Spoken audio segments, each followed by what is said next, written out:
Calaroga Shark Media.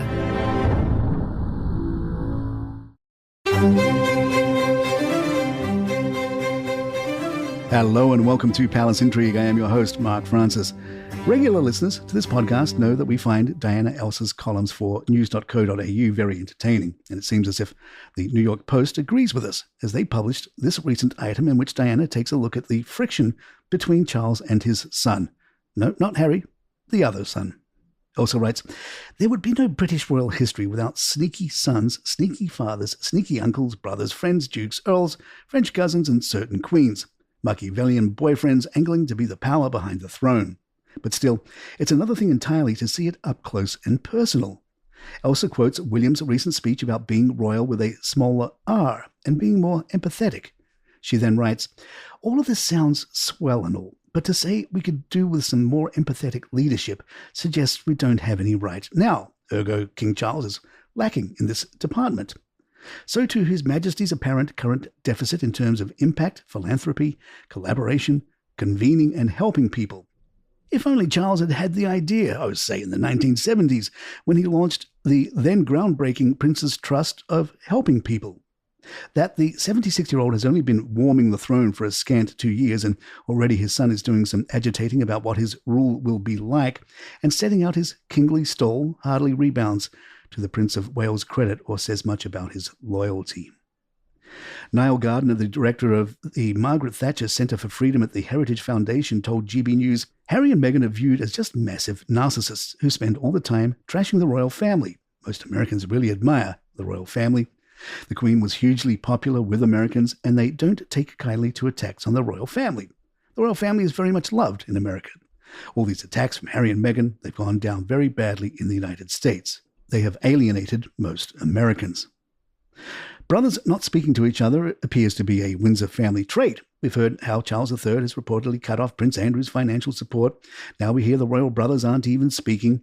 Vanity Fair reports this latest royal drama marks a new low in their feud, with the king taking definitive action to push Andrew out of his 30-room Royal Lodge mansion and into Frogmore Cottage, which has been empty since Harry and Meghan packed their bags. A source told The Times that Charles is fed up with Andrew's resistance to downsizing, especially given the Duke of York's ties to Jeffrey Epstein, which a former royal correspondent, Stephen Bates, described as making Andrew damaged goods. Bates added, Charles realized that Andrew's association with Epstein made him a loose cannon. The allegations about his behavior were never successfully quelled. Andrew's morning ride earlier this week turned into a near slapstick comedy as his horse, apparently fed up with royal decorum, decided to test his balance.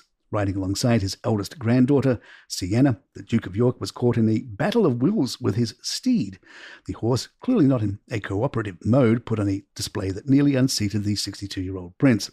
Thankfully, Andrew managed to keep his spot in the saddle, though not without pulling a few unintentionally amusing faces that were dutifully captured by cameras. Safety conscious as ever, the prince was equipped with a hard hat, presumably ready for anything his four-legged companion might throw his way. Sienna, who was Beatrice's daughter and 10th in line to the throne, seemed unbothered by her grandfather's equestrian drama, proving that some royals can keep calm and carry on, even when their relatives are on the verge of a very undignified tumble. Palace Intrigue will be right back.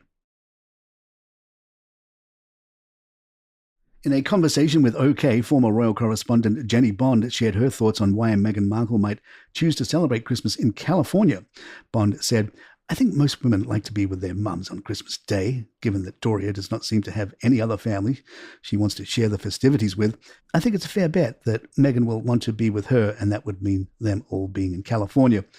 I don't imagine that Doria would want to spend such a special time with people she barely knows. In other words, the Spencers.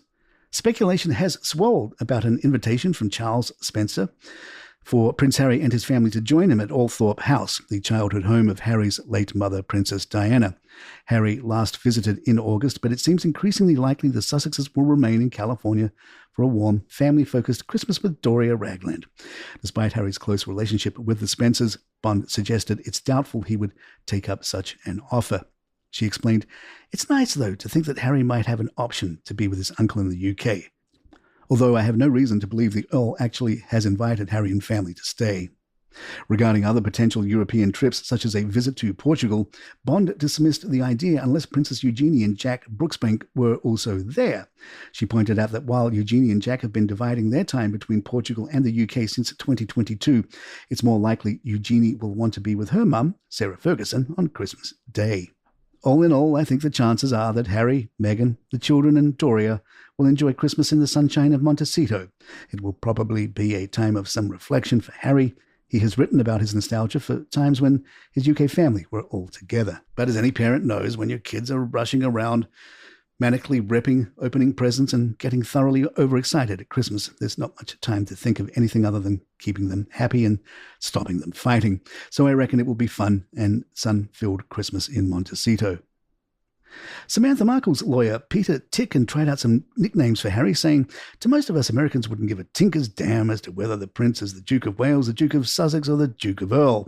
In fact, I wish I could say it was simply a spelling mistake when he should have been the Duke of Wales. The last one is spelled W-A-I-L-S. Peter wasn't done with his comedy routine and continued, "In all our seriousness, we have a guy here in the United States who believes our First Amendment is bonkers," meaning crazy, while he's one of 16 governors of a group called the Aspen Institute of the Ministry of Truth, who decide which statements on our internet should be deleted as misinformation. He also added that Harry should be labeled as the Minister of Fiction. And there you have it.